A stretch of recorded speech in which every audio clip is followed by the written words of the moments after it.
Bueno, a partir de este momento inicia la grabación de nuestra cuarta y última videoconferencia del curso de empresarismo. Quiero recordarles que a partir del día de mañana, miércoles 18 de marzo, ustedes pueden encontrar esta videoconferencia grabada junto con la presentación en su plataforma Canvas, en la sección módulos, donde ahí aparece un enlace que dice videoconferencias. Ahí van a encontrar esta presentación junto con la videoconferencia o con esta grabación que ustedes pueden observar a partir del día de mañana. Como les decía, esta es nuestra última videoconferencia del curso de empresarismo y ya el próximo lunes terminamos nuestras dos últimas actividades del curso. Recordando que este curso es demasiado corto, simplemente duró 4 semanas y por eso es tan importante que ustedes sean efectivos con el manejo del tiempo, es decir, que ustedes hayan cumplido con todas las actividades ya para terminar este curso de empresarismo. ¿Cuáles son las actividades que tenemos para esta semana? Entonces, para esta semana tenemos la actividad de aprendizaje número 2, la cual habilité desde la semana pasada, que consiste en que ustedes identifiquen una idea de negocio, pueden trabajarlo de manera individual o grupal, y que ustedes le den el desarrollo con los ítems establecidos en la guía de aprendizaje número 2. Esta actividad tienen que entregarla a más tardar el próximo lunes 23 de marzo, 11:59 de la noche, y envían un documento en Word evidenciando el desarrollo de los ítems establecidos en la guía de aprendizaje número 2. Por eso es tan importante que ustedes lean muy bien la guía y desarrollen los ítems que ahí se sugieren. Y también tenemos nuestro parcial número 2. El parcial número 2 retoma todo lo visto en estas 4 semanas del curso de empresarismo. Entonces, prácticamente esas son las últimas actividades de nuestro curso. Así que es importante que ustedes den el cumplimiento a estas actividades, ya que si ustedes miran el cuadro proceso evaluativo, tanto en la actividad de aprendizaje número 2 como el parcial número 2 tienen un porcentaje de representatividad alto con respecto a la nota del curso. Por eso es tan importante que ustedes le den un estricto cumplimiento a lo establecido en estas dos actividades. Entonces, prácticamente esta semana terminamos prácticamente nuestro curso de empresarismo, esperando que todos ustedes hayan alcanzado satisfactoriamente sus resultados de aprendizaje. Ayer se cerró, ayer lunes 16 de marzo se cerró el taller Saber TIT y el parcial número 1. Se cerraron esas dos actividades, esperando que les haya ido muy bien. Y ahora pues tendremos nuestras dos últimas actividades ya para terminar este curso, que es el parcial número 2, que retoma todo lo que se vea o lo visto en estas 4 semanas del curso de empresarismo, y la actividad de aprendizaje número 2, la cual consiste en identificar y perfilar una idea de negocio de crear un establecimiento farmacéutico de acuerdo con los ítems establecidos en la guía de aprendizaje número 2.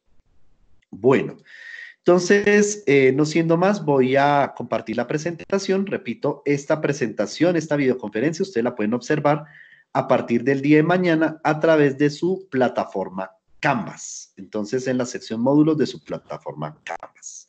Bueno, entonces vamos a ver la presentación correspondiente a nuestra cuarta y última videoconferencia de nuestro curso de empresarismo.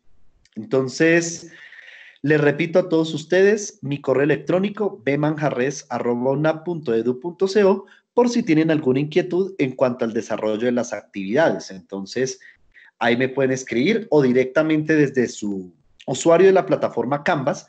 Cuando ustedes van a buzón de entrada, ¿cierto? Ustedes pueden enviarme el mensaje y la copia de esos mensajes me llega automáticamente a mi correo. Entonces, si tienen alguna inquietud con respecto a la actividad de aprendizaje número 2, con respecto ya al parcial número 2 o a estas últimas dos actividades, por favor me escriben un correo por si tienen alguna inquietud y trataré de darles respuesta a sus inquietudes. Bueno, continuamos con nuestra unidad de aprendizaje número 2, que consiste en la oportunidad de negocio. Y tenemos el último o quinto componente de nuestro plan de negocios, que es el estudio económico financiero. Entonces, el estudio económico financiero pretende identificar cuál va a ser la inversión que requerimos para la puesta en marcha de la idea de negocio, cuál es la proyección de ingresos que nosotros vamos a tener por concepto de las ventas que empezamos a generar en nuestro establecimiento o según nuestra idea de negocio, la proyección de los costos y de los gastos que requerimos pues para el funcionamiento o puesta en marcha de esta idea de negocio, y también en el estudio económico y financiero analizamos la rentabilidad, o sea, la viabilidad de la puesta en marcha de la idea de negocio a través de la rentabilidad que éste puede representar. Entonces resulta que el primer componente del estudio económico y financiero consiste en el presupuesto de inversiones. Resulta que la inversión es un desembolso de dinero que posee una característica, y es que a través de este desembolso o de lo que nosotros generamos por estos conceptos, buscamos un retorno. Por eso ustedes tal vez han oído hablar términos como retorno de la inversión. ¿Qué significa? Si yo invierto en una maquinaria, espero mirar económicamente cuánto me va a retornar esta maquinaria en el corto, mediano o largo plazo. Y eso tiene que ver con la rentabilidad. Entonces, en esencia, cuando hacemos el presupuesto de inversiones, hablamos de tres tipos de inversión. El primero son las inversiones fijas, lo que en términos de contabilidad se les denomina activos fijos. ¿Qué son activos fijos? Son esos bienes con los que contamos o necesitamos contar para la operación o puesta en marcha del negocio y que no son convertibles en dinero en el corto plazo. ¿Cuáles son esas inversiones fijas? Las construcciones de obras de infraestructura, la maquinaria, los equipos, las herramientas, el mobiliario, los vehículos y los terrenos. Resulta que las inversiones fijas, contablemente, tienen una clasificación, y es que hablamos de inversión de activos fijos depreciables y de activos fijos no depreciables. ¿Cuáles son los depreciables? Los depreciables son aquellos que a través del tiempo pierden, por el tema de su uso, pierden su valor económico. Por ejemplo, un computador es un activo fijo depreciable. ¿Por qué? Porque el computador se desgasta y al usarse, es decir, de acuerdo a los años de uso, pues sencillamente pierde su valor económico en el tiempo. Pero también hablamos de los activos fijos no depreciables. ¿Qué es el efecto contrario de los depreciables? Es que a medida que pase el tiempo y según su valorización, o sea, estos bienes o estos activos fijos no pierden su valor, sino todo lo contrario, se valorizan. Es el caso, por ejemplo, de un terreno. Un terreno se avalúa a través de los avalúos catastrales y demás. Los terrenos suben o incrementan su valor a través del tiempo. Por eso es que hablamos de un activo fijo no depreciable. Posteriormente tenemos las inversiones diferidas. Inversiones diferidas son aquellas que se generan antes de la puesta en marcha de la idea de negocio y que normalmente tiene que ver con gastos pagados por anticipado, gastos de constitución, gastos de publicidad. Todo eso es lo que se conoce como inversión diferida, o sea, es lo que se conoce como los gastos preoperativos, es decir, antes de la puesta en marcha del proyecto. Y tenemos el capital de trabajo. El capital de trabajo es ese dinero, llamémoslo así, ese patrimonio en efectivo o ese capital en efectivo con el que se requiere contar para la puesta en marcha de la empresa. Es lo que hemos conocido comúnmente como el famoso plante, ¿cierto? De pronto, el llamado plante, que muchos de ustedes han oído hablar de este término coloquialmente, es lo que se denomina como el capital de trabajo. La suma de estos tres componentes es lo que da el presupuesto de inversión total. Aquí está el ejemplo, ¿cierto? Aquí hay un ejemplo. Noten ustedes, aquí estamos hablando de los activos fijos, ¿cierto? La inversión fija, junto con esta. Lo que tiene que ver con inventario se puede considerar como capital de trabajo.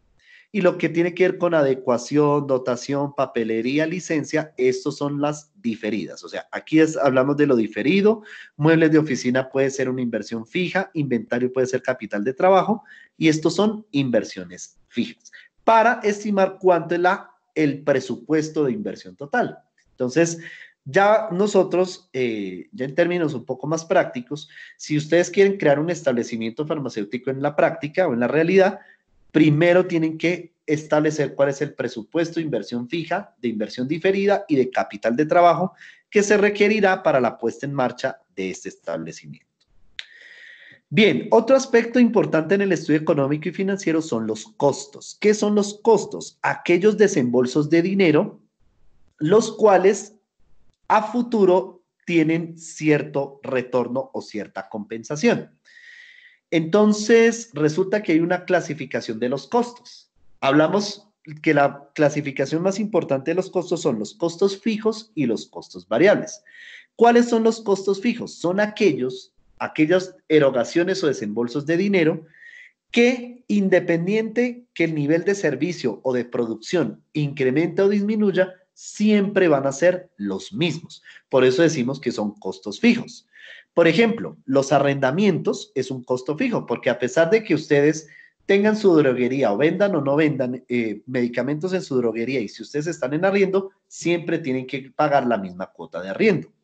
Los suministros, las herramientas, los impuestos a la renta, seguros, deducciones tributarias, gastos de personal, sobre todo la nómina administrativa, los servicios públicos de alguna u otra manera también pueden ser un costo fijo y son aquellos que no cambian dependiendo del volumen de actividad o de producción. Pero también tenemos los costos variables, que a diferencia de los fijos, estos sí son modificables, es decir, son aquellos que cambian de manera directamente proporcional al nivel de servicio o a la producción que se genera. Entonces ahí hablamos de la materia prima, la mano de obra directa, los empaques, comisiones de ventas, gastos de transporte, ¿cierto? Todo esto que, llamémoslo así, varía de acuerdo con el nivel de actividad, bien sea de prestación de servicio o de ventas o producción de un bien. Y tenemos los costos totales. ¿Qué son los costos totales? Sencillamente la suma de los costos fijos más los costos variables. O sea, es una ecuación muy sencilla donde sumamos costos fijos más costos variables. Ahí estimamos nuestros costos totales. Resulta que también tenemos otro concepto que es el costo promedio ponderado. ¿Y cómo se calcula? Es tomar el costo total y dividirlo entre las unidades a producir o diríamos así, o el número de clientes que deseamos atender. Ahí sacamos el costo promedio por cada unidad producida o comercializada o el costo promedio por cada paciente que nosotros atendamos. Eso también lo podemos asociar a servicios. Resulta que de acuerdo con su función, los costos se pueden departamentalizar o clasificar en costos administrativos, que tienen que ver con todos los procesos asociados a gastos de representación, al tema de honorarios, el tema notarial, ¿cierto? Todo esto, representación legal, todo eso hace parte de los costos administrativos. Tenemos también los costos financieros y estos son aquellos que están relacionados con el uso del dinero o el valor del dinero a través del tiempo. Por ejemplo, si solicitamos un préstamo ante un establecimiento de crédito, nosotros tenemos que pagar unos intereses. Los intereses o las tasas de interés que nosotros asumimos, esos hacen parte de los costos financieros. También tenemos los costos de producción. ¿Cuáles son estos? Aquellos que se involucran directamente con la prestación del servicio o la producción, de lo cual hablamos de costos de materia prima directa, mano de obra directa, y hay algunos que se llaman costos indirectos de fabricación, donde hablamos de material indirecto, mano de obra indirecta y costos generales. Y tenemos los costos de comercialización. Estos costos de comercialización tienen que ver con los costos relacionados con ventas, publicidad, todo lo que tiene que ver con fuerza de ventas y demás para poner el producto a disposición del cliente o consumidor final. Aquí están las fórmulas que yo les estaba mencionando. Por ejemplo, el costo total unitario es la sumatoria del costo fijo unitario más el costo variable unitario. ¿Cómo determinamos el costo fijo unitario? Tomando los costos fijos totales y dividiéndolo por las unidades producidas en un periodo de tiempo. El costo variable unitario también lo podemos determinar dividiendo los costos variables totales en el número de unidades producidas en un periodo de tiempo. Y el precio de venta unitario es el costo total unitario más el margen de ganancia o la ganancia esperada que deseamos obtener con la comercialización del producto o servicio. También tenemos otra variable que es el margen de contribución, que también es denominado en muchas ocasiones contribución marginal o margen de ganancia. Entonces, ¿cómo determinamos el margen de ganancia o contribución marginal? Es sencillamente descontarle el precio de venta unitario menos el costo variable unitario. De ahí sale el margen de contribución o contribución marginal, lo que también denominamos comúnmente como el margen de ganancia. Bueno, derivado del estudio de mercado, nosotros podemos establecer la proyección de ventas. Entonces, la proyección de ventas, en esta, ¿qué hacemos? Nosotros podemos hacer proyecciones mensuales, como en el ejemplo que tenemos aquí en la presentación, donde nosotros, ¿qué hacemos? Proyectamos cuáles son las unidades que deseamos vender, ¿cierto? Y fijado, o tenemos que fijar el precio. Recuerden que uno de los elementos del estudio de mercado es la estrategia de fijación de precios. Pues sencillamente lo que hacemos es fijar el precio y a estas unidades que deseamos o proyectamos vender, bien sea mensual o anualmente, le multiplicamos el precio y de ahí sale la proyección de ventas o de ingresos totales. Esta proyección es importante tenerla presente porque a partir de ahí nosotros podemos determinar cuál va a ser la utilidad o la rentabilidad que podemos generar con nuestra idea de negocio. Llegamos a otro concepto muy importante que es el punto de equilibrio. ¿Listo? Resulta que el punto de equilibrio es una medida de rentabilidad o de criterio para toma de decisiones en la cual lo que se busca es determinar en qué nivel de producción y de ventas la empresa no pierde ni gana. Es decir, está en cero. Por eso se habla del punto de equilibrio. Es decir, cuando la empresa, o sea, es ese nivel de ventas o de producción en el que los ingresos son iguales a todos los costos. O sea, es decir, no se genera ni pérdida ni ganancia. ¿Cómo podemos estimar este punto de equilibrio? Resulta que hay dos maneras o dos fórmulas matemáticas muy sencillas para estimar el punto de equilibrio. Uno de ellos es por las unidades en punto de equilibrio. ¿Cómo se determina punto de equilibrio en unidades? Es tomar los costos fijos totales y dividirlo por la diferencia entre el precio de venta unitario menos el costo variable unitario. O sea, en pocas palabras es el costo fijo total sobre la contribución marginal. Por ejemplo, para este caso, si los costos fijos totales son 2 millones, el costo variable unitario 450 y el precio de venta 1000, noten ustedes que al reemplazar la fórmula nos va a dar 3.636 unidades. Esto es en punto de equilibrio. ¿Qué significa esto? Que si esta empresa llega a vender menos de 3.600, por ejemplo 3.500, entraría en pérdidas. O sea, es decir, no generaría ganancias, sino pérdidas. Si esta empresa llegase a vender, ejemplo, 5.500 unidades, ya estaría generando no pérdidas, sino ganancias, porque está vendiendo más arriba del punto de equilibrio. También nosotros podemos estimar el punto de equilibrio en pesos o en dinero. ¿Cómo? Sencillamente tomamos los costos fijos totales sobre el precio de venta unitario menos el costo variable unitario sobre el precio de venta unitario. O sea, es decir, dividimos esto y de ahí sale la fórmula en pesos, que sería 3.636.363 pesos. O sea, ¿qué significa esto? Que si una empresa vende 5 millones, está generando utilidad. Pero si vende, ejemplo, 1.500.000, ya está generando pérdidas. Entonces, ¿cómo comprobamos que este punto de equilibrio está bien determinado? Nosotros podemos hacer un estado de ganancias, de pérdidas y ganancias, o estado de resultado simplificado, donde la primera parte es ingresos de la venta, que es multiplicar el precio por las unidades de punto de equilibrio. Entonces, si el precio es 1.000 y las unidades de punto de equilibrio es 3.636, lo que hacemos es multiplicar. Aquí nos da este valor. Los costos variables, ¿cómo los determinamos? Tenemos el costo variable unitario y se lo multiplicamos a las unidades en punto de equilibrio. Aquí nos da el valor. Y los costos fijos que ya los tenemos. Cuando nosotros tomamos los ingresos y le restamos los costos variables totales y los costos fijos, nos va a dar la utilidad, que en este caso sería 0. O sea, que con esto comprobamos que efectivamente la fórmula del punto de equilibrio está correctamente determinada. Siempre es importante que cuando ustedes calculen el punto de equilibrio, hagan la demostración de esta manera a través del estado de resultados o pérdidas y ganancias.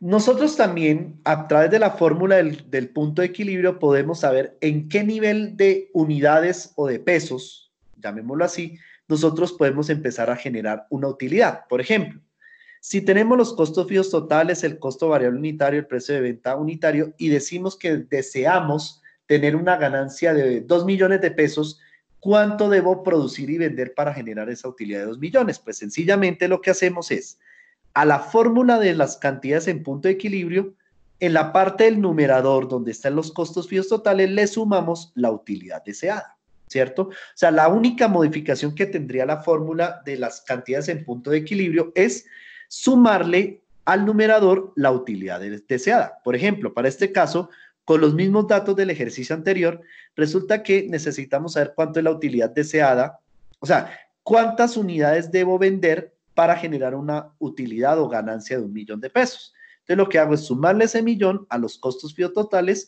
y dividirlo por la contribución marginal. Y eso nos va a dar 5.454,54 unidades. O sea, esto es lo que él debe vender para generar una ganancia de 1 millón.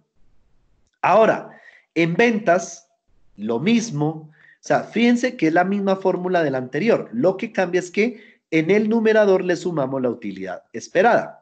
Y eso nos va a dar 5.454.545. ¿Cómo demostramos que efectivamente esto nos va a dar el margen de 1 millón? Entonces, lo mismo. Ingresos, que es precio por las unidades proyectadas. Aquí está la multiplicación y aquí está el valor total. Costos variables. Tomamos el costo variable unitario y le multiplicamos por estas unidades. Aquí nos da el valor. Y aquí están los costos fijos. Los restamos y eso nos da 1 millón. O sea, la utilidad deseada que hemos proyectado. Bueno, muy bien. Estas son las fórmulas para el punto de equilibrio, tanto en unidades como en pesos. Importante tener en cuenta esta medida porque nos ayuda o es un criterio para tomar decisiones en materia de implementar o no una idea de negocio. De igual forma, también otra herramienta de análisis y de evaluar la viabilidad financiera de un proyecto es a través del flujo de efectivo. ¿Qué es el flujo efectivo? Como su nombre lo indica, es un estado que permite relacionar las entradas y salidas de dinero que se proyectan generar en un horizonte de tiempo específico. Yo puedo hacer flujo efectivo mensual, anual, que es lo que normalmente se suele hacer, y ese flujo efectivo tiene unos componentes. La primera parte que son los ingresos que se proyectan tener mes a mes o año tras año. La siguiente parte son los egresos, donde van las inversiones en activos fijos, que era lo que yo les decía, el presupuesto de inversión fija inicial, los egresos efectivos por compras, los egresos por los gastos de fabricación o de producción, los egresos de gastos de personal o de nómina, los egresos de gastos de administración, los egresos de pagos de capital, los egresos de gastos financieros, los egresos de transferencias del IVA, los egresos de transferencias de retención en la fuente, la distribución de utilidades y los impuestos a la renta y complementarios. Si ustedes notan, todo esto va en un menos. ¿Qué significa? Que esto se tiene que restar. Y de ahí se determina el neto disponible, o sea, el flujo neto de caja o flujo neto disponible. Sobre este flujo neto nosotros le podemos sumar los aportes de los socios, los préstamos en caso que haya una financiación por parte de una entidad, puede ser un banco, un establecimiento de crédito, y eso nos va a dar el saldo de caja final. Este saldo de caja final es lo que nosotros, o por lo que nosotros tomamos la decisión si podemos invertir, si es factible o es viable financieramente invertir o no en una idea de negocio, o si vemos que en el mercado tal vez hayan otras alternativas mejores para invertir y retornar mejor esas inversiones. Bueno, aquí yo les quiero proponer a ustedes, ya desde su casa y pues viendo o revisando esta videoconferencia, yo les sugiero que ustedes hagan este ejercicio para practicar la fórmula del punto de equilibrio. Supongan que los costos fijos para fabricar una crema para piel sensible es de 120.500.000 pesos. Si cada frasco de 120 mililitros se vende en el mercado a 7.100 y el costo unitario de cada producto es de 5.250, determinar el punto de equilibrio en unidades y B, si desea obtener una ganancia de 2.500.000 pesos, ¿cuántas unidades de crema para piel sensible deben fabricarse y venderse para llegar a esta meta? Entonces yo les propongo que ustedes ya en su casa, con sus apuntes, practiquen la fórmula del punto de equilibrio a través de este ejercicio propuesto. Muy bien, con esta explicación doy por terminada la unidad de aprendizaje número 2, correspondiente a la oportunidad de negocio. Y vamos a iniciar ya nuestra última unidad de aprendizaje del curso de empresarismo, por eso les decía que este curso es demasiado corto, y es relacionado con las redes de apalancamiento de empresas. Bueno, entonces vamos a mirar en qué consiste este concepto de las redes de apalancamiento. Entonces las redes de apalancamiento son esos llamados también aceleradores de negocio, y son todas esas entidades públicas, privadas, lucrativas, sin ánimo de lucro, que apoyan, patrocinan, generan recursos para patrocinar iniciativas de emprendimiento o de creación de empresas. Entonces, como tal, en nuestro país, en Colombia, tenemos unas fuentes de financiación. La primera son los establecimientos de crédito, que pertenecen al sector financiero intermediado. Entonces, aquí hablamos de los bancos comerciales o de la banca comercial, las corporaciones financieras y las corporaciones de ahorro y vivienda y de ahorro y crédito. También tenemos las entidades de servicios financieros, tales como los leasing, que el leasing, ¿qué es? Una modalidad en la que ustedes toman en arriendo, digamos, un activo, ¿cierto? Pagan una cuota de arrendamiento denominada canon de arrendamiento, con opción de que ustedes, aparte de usar ese activo, de usufructuarlo, ustedes puedan tener derechos de propiedad sobre él. Está también la compra de cartera o factoring, ¿cierto?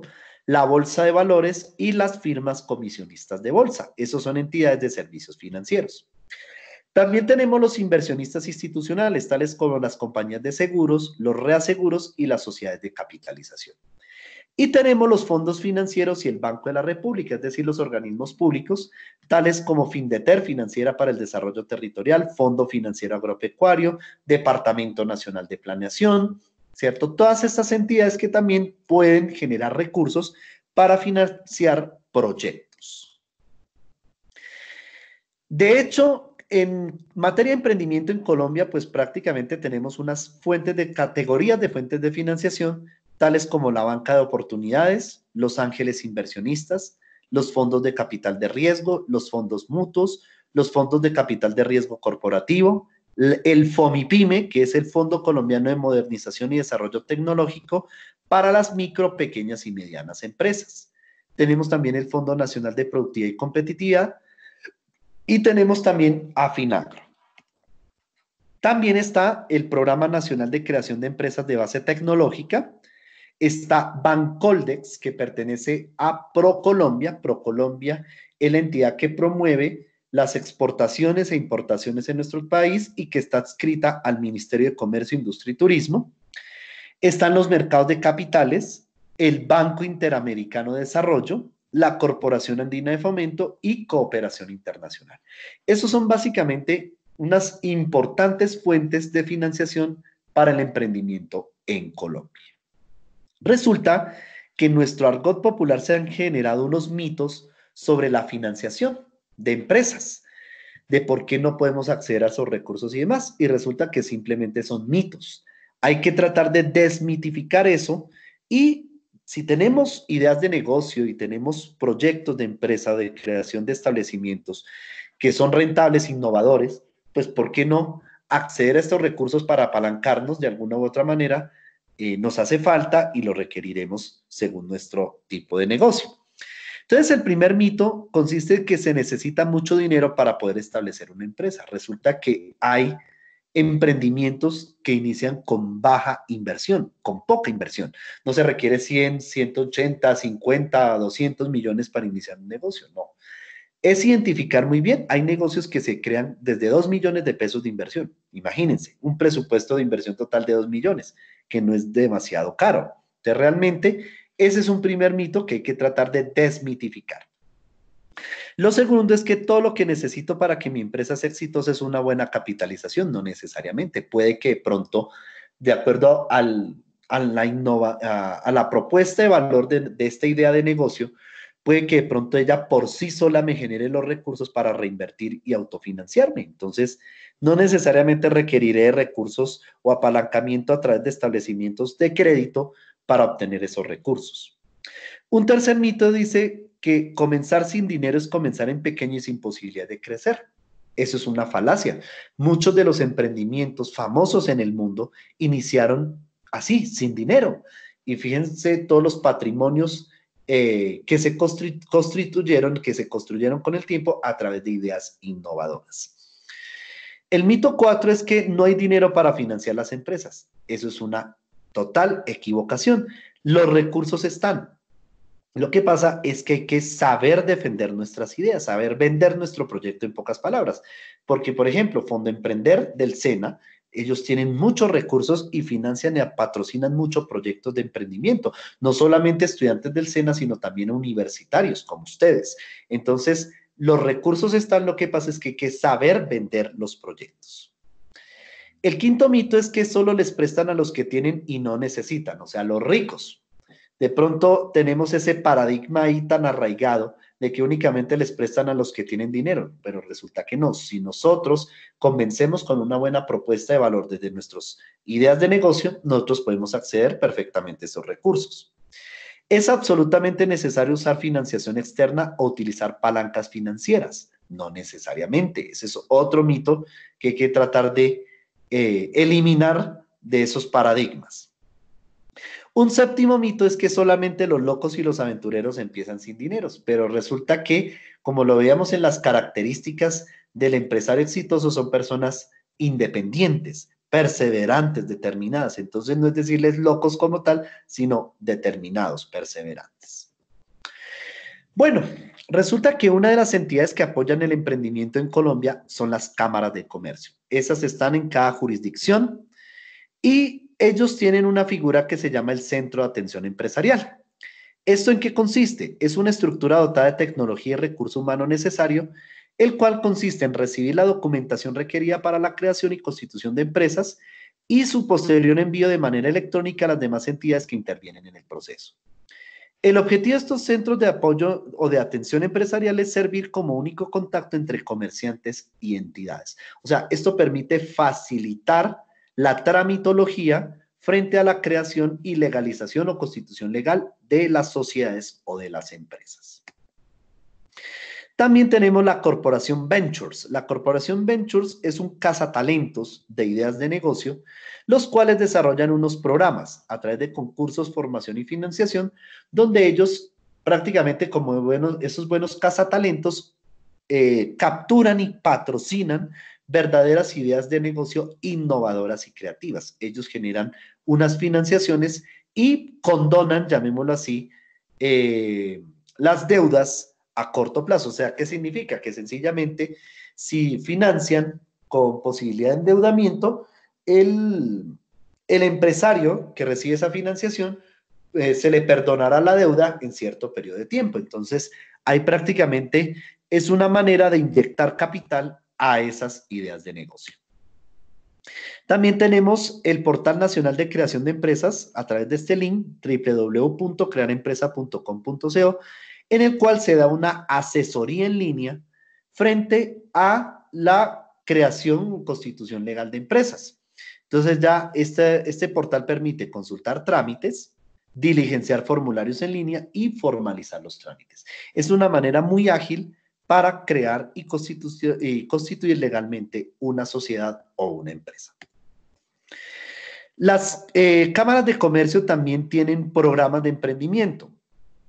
Entonces, en estos programas de acompañamiento al emprendimiento se cuentan con herramientas tales como instructivos de plan de negocios o plan de empresa en línea, planes financieros, o sea, simuladores financieros para realizar el plan financiero de nuestra idea de negocio y herramientas virtuales para la empresa. Entonces, es importante que ojalá, pues de acuerdo a las cámaras de comercio de cada jurisdicción de donde ustedes residen, ustedes conozcan realmente esos programas de acompañamiento online que se les brinda a las empresas desde las cámaras de comercio.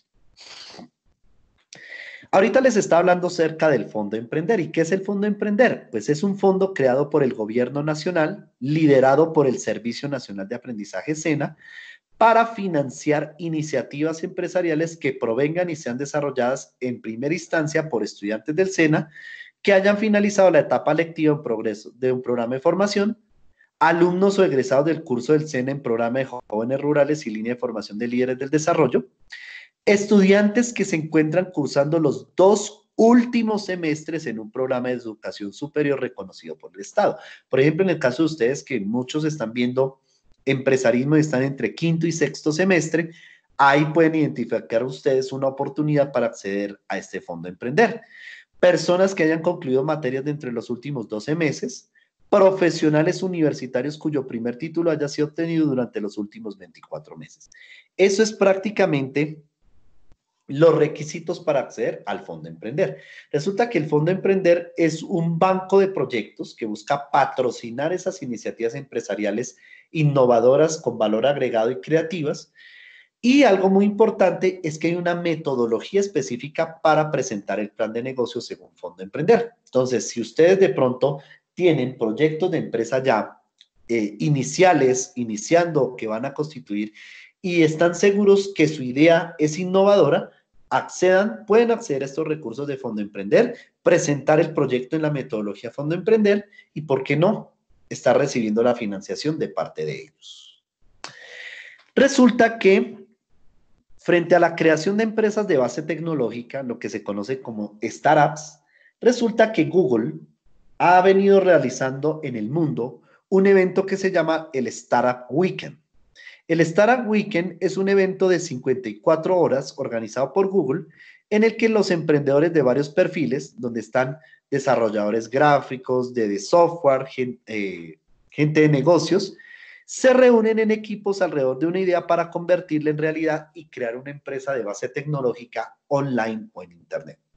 Normalmente es una inmersión, se hace generalmente un fin de semana, se nombran unos mentores, unos jueces y demás, y a través de equipos de trabajo se van uniendo a las ideas y van fortaleciendo una idea en específico, y la que gane, o sea, la empresa de base tecnológica que gane, recibe como premio la franquicia de Google para ellos crear la página web de esta empresa online que se va a crear. O sea que prácticamente el mayor o el más importante premio de Google es específicamente crear la empresa de base tecnológica como tal. Resulta que las gobernaciones, ¿cierto? Por ejemplo, en este caso tomo como ejemplo la gobernación de Cundinamarca, tiene unos programas que se llama el Sí Puedo. Sí Puedo significa Centro de Integración y Productividad Unidos por el Desarrollo, ¿cierto? Eso es lo que traduce la sigla Sí Puedo.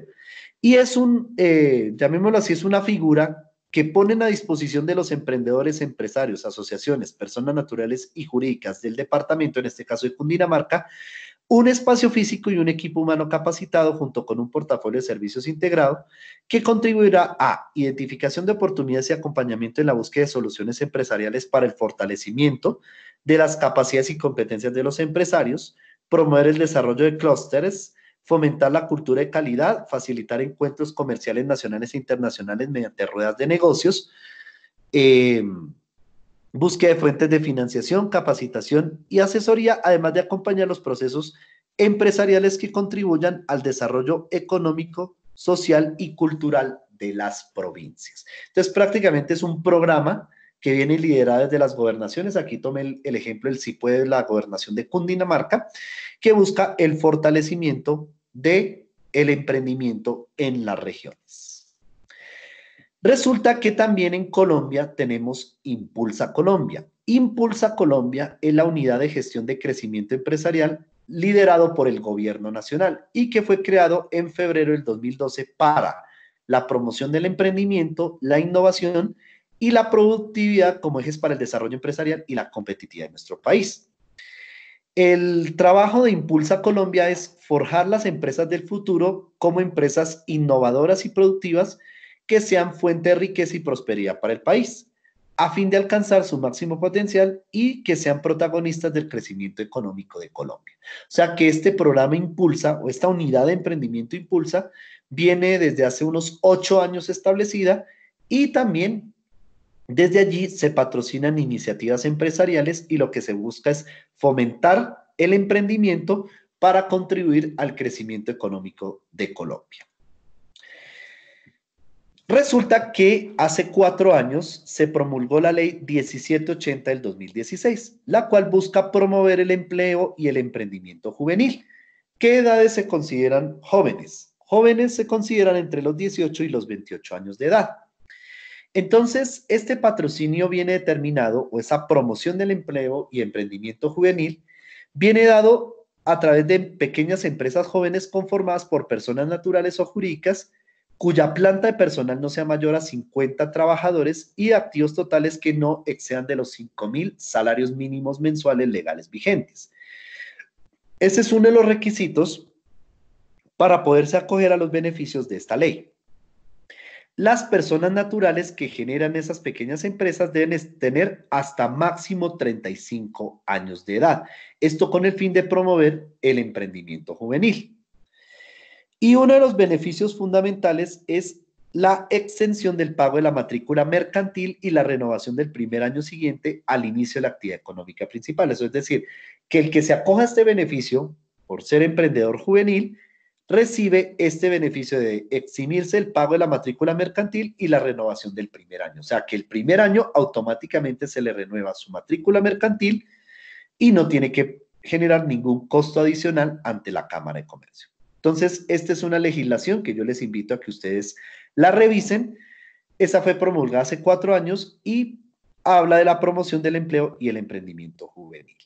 Bueno, y ya de reflexión, ya para terminar este curso de empresarismo, les sugiero que revisen este video de un caso exitoso de emprendimiento en Colombia, que es la droguería Droxife Salud, que aquí está el link donde ustedes pueden revisar el video de este testimonio, que me parece importante, llamémoslo así como reflexión, para determinar que realmente no hay barreras, que sencillamente nosotros podemos generar ideas innovadoras y por qué no ponerlas en marcha en empresas rentables, económicas, sostenibles. Entonces les invito a que revisen este video y reflexionen sobre este caso exitoso. Con esta presentación ya doy por terminado el curso de empresarismo. Recuerden que para esta semana tenemos las dos últimas actividades, que es el parcial número 2, que retoma todo lo visto en estas 4 semanas de videoconferencias, y la actividad de aprendizaje número 2, la cual consiste en establecer el perfil de una idea de negocio según lo que diga la guía de aprendizaje número 2. Les reitero que estas dos últimas actividades se vencen el próximo lunes 23 de marzo a las 11:59 de la noche y ya con estas dos terminamos el curso de empresarismo. Cualquier inquietud que tengan, por favor me escriben a mi correo bmanjarres@unap.edu.co para atender sus inquietudes. A partir de mañana pueden ver esta videoconferencia grabada junto con la presentación a través de la sección módulos de su plataforma Canvas.